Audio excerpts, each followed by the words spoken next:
Bonjour à tous et à tous et bienvenue sur ma chaîne dédiée à l'immigration au Canada. Dans cette vidéo, je vais vous dire si selon moi c'est une bonne idée de faire une demande d'admission dans un cégep ou un collège. Beaucoup en fait sont les étudiants qui viennent au Canada et qui au départ avaient en fait une admission dans une université, mais vu le coût cher de ces derniers, ils décident par la suite de rejoindre un cégep, par exemple au Québec, ou bien un collège pour faire des études préuniversitaires.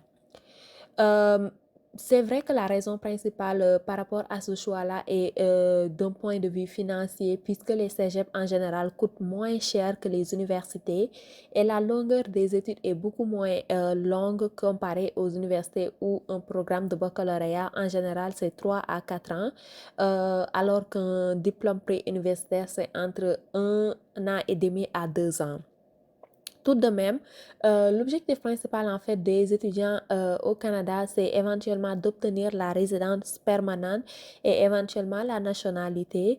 Donc en fait, dans cette vidéo, je vais vous donner un peu mon idée en fait par rapport à cela. Est-ce que c'est une bonne idée ou non? Malgré que ça coûte moins cher que l'université, est-ce une bonne idée en fait de se diriger au niveau des cégeps? Comme vous le savez déjà, il y a eu beaucoup de changements en termes d'immigration récemment.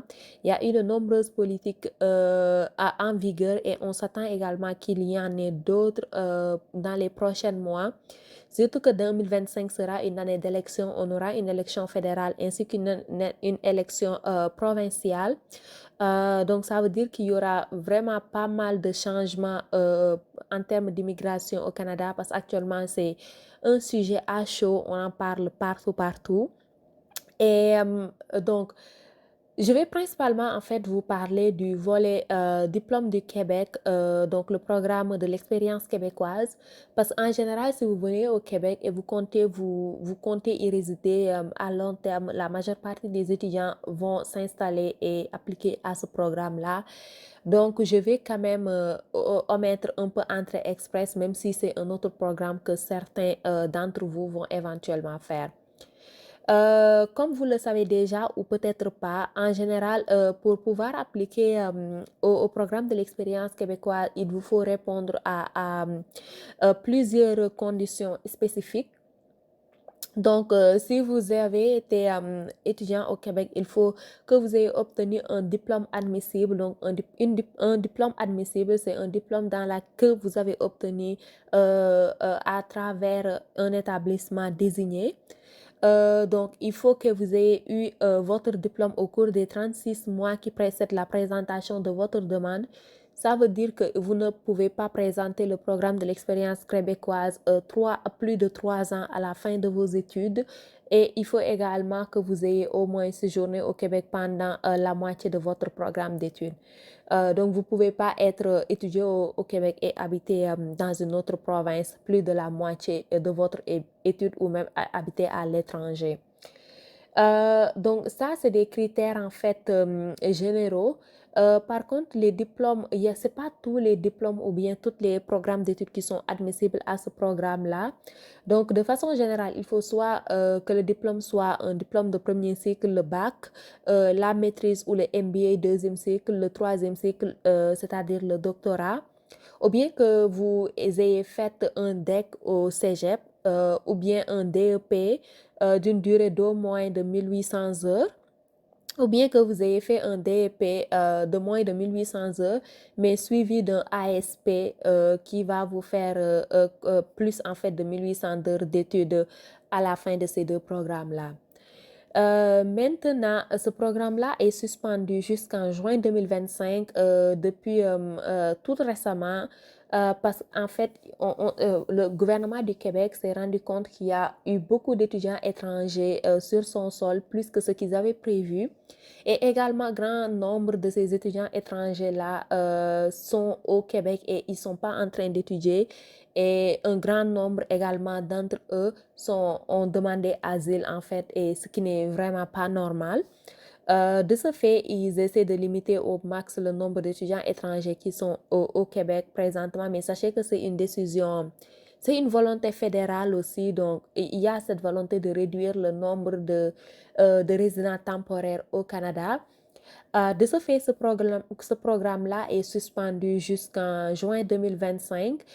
Éventuellement, il se peut que la suspension soit levée ou non. Il se peut que le programme soit aboli ou bien que ça devienne autre chose. Parce qu'il y a 1 à 2 années de cela, en fait, lorsque vous aviez fait vos études au Québec, à la fin de vos études, il fallait attendre à peu près 1 an d'expérience qualifiée pour pouvoir appliquer au CSQ, donc pouvoir appliquer à ce programme-là.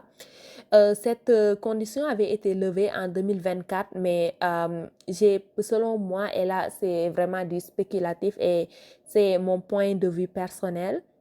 Je pense qu'il se pourrait que cette condition-là revienne à l'ordre du jour parce qu'à l'époque, en fait, le nombre d'étudiants étrangers était contrôlé, même si les délais de traitement étaient vraiment longs et que ça posait pas mal de problèmes. Mais quand même, le nombre d'étudiants étrangers était limité, le nombre de gens qui rentraient dans ce programme-là était limité. Mais j'ai comme l'impression que puisqu'il y a beaucoup d'étudiants étrangers présentement, à un moment donné, le système va capoter. Ils n'auront pas assez de ressources en fait pour traiter toutes ces demandes.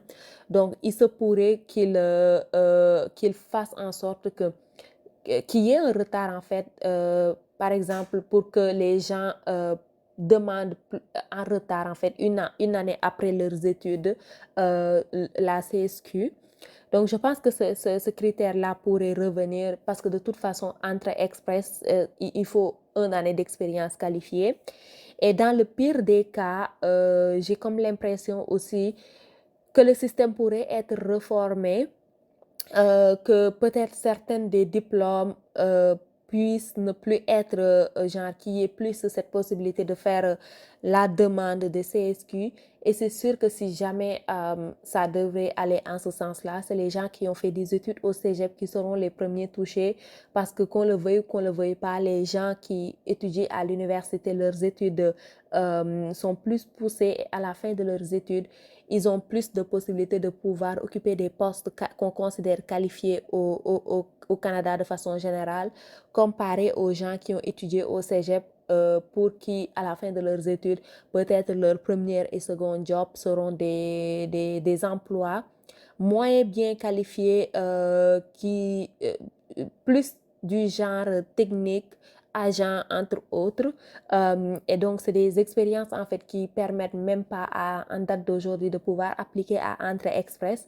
Donc, c'est sûr que si jamais le système devait être changé et s'il devait couper, en fait, j'ai comme l'impression, et ça, c'est ma conviction personnelle, que c'est les gens peut-être qui ont fait les cégep, les DEP, qui seront les premiers coupés.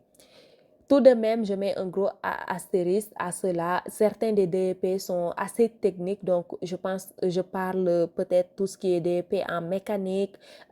Donc peut-être eux-là seront plus sauvés comparé aux gens qui ont fait des DEP en informatique, entre autres. Donc ça, c'est ma conviction et je pense que l'immigration, comme je l'ai dit récemment, ne va que s'empirer dans les prochaines années parce que quand même le Canada fait face à des problèmes, que ce soit des problèmes de logement, que ce soit des problèmes d'infrastructure. Et à la fin de la journée, les Canadiens souches qui ont vécu ici, qui sont nés ici, qui sont d'origine canadienne, quand même commencent à en avoir un peu marre de l'immigration. Donc, à la fin de la journée, c'est eux qui vont voter les politiciens. Donc, c'est sûr que leur volonté va passer en premier. Donc, personnellement, en date d'aujourd'hui, si vous avez la possibilité d'étudier à l'université, je sais que c'est très, très cher et que ce n'est pas tout le monde qui peut se le permettre, étudier à l'université. Au moins, vous allez être safe. C'est plus sûr, en fait, qu'éventuellement, vous puissiez avoir la résidence permanente que si vous allez au cégep. De plus, la majorité, je déconseille fortement les gens qui avaient des admissions à l'université, qui viennent au Canada et qui, par la suite, décident d'aller au cégep. Actuellement, ça se fait quand même pas mal facilement, mais je pense que dans le futur, peut-être ils vont renforcer plus ça pour le rendre plus difficile parce que c'est sûr que s'ils savent que beaucoup de gens viennent ici et après ils changent d'information ou bien ils demandent comment ça s'appelle encore, l'asile, c'est sûr qu'ils vont écorcer plus cette demande-là. Donc peut-être que dans l'avenir, ils vont plus rendre plus difficile en fait la possibilité de changer de formation une fois que vous êtes au Canada, au Québec. Donc, si c'est votre intention, moi, je vous le déconseille fortement. Il y a plein d'autres pays où vous pouvez étudier à moindre coût, contrairement au Canada où même le DEP, ça coûte cher, le cégep, ça coûte cher. J'ai fait une vidéo récemment sur ça, si jamais vous ne l'avez pas regardé. Donc, ça coûte très cher. Si je prends un pays comme la France, les coûts des études, c'est moins cher. Donc, si vous n'avez pas les moyens de venir au Canada et que vous avez les moyens pour étudier en France, moi, je vous recommande personnellement d'aller en France. Ne forcez pas les choses. Le Canada, c'est très dur présentement. Et donc, ne venez pas dans un pays où actuellement il y a un problème de l'immigration, il y a une crise d'immigration. Donc, personne ne sait ce que demain sera fait. Donc, je vous conseille, ne prenez pas ce risque-là. Soyez confortable dans votre décision parce que à la fin de la journée, si vous venez et que vous payez vos études, que ce soit un DEP ou peu importe, si vous payez vos études et que par la suite le programme change, le gouvernement, c'est pas leur problème en fait, c'est pas leur problème de ce qui vous arrive parce que vous n'êtes pas des citoyens canadiens, donc c'est le Canada d'abord, c'est les citoyens canadiens d'abord. Donc pensez à vous-même, pensez à votre futur, faites ce dont vous êtes capable de faire, ne venez pas au Canada sans les moyens, sans les ressources nécessaires parce que le pays est vraiment dur et c'est sûr que si vous n'êtes pas en mesure de payer vos études, moi, je vous déconseille fortement de venir au Canada. Après tout ça, c'est votre décision, c'est vous qui allez voir ce que vous voulez faire. C'est juste un conseil que je vous donne à prendre comme à laisser, c'est à vous de voir. Mais je tenais quand même à faire cette vidéo-là juste pour vous sensibiliser. C'est pas parce que vous allez étudier au cégep que forcément vous allez avoir la résidence permanente par la suite.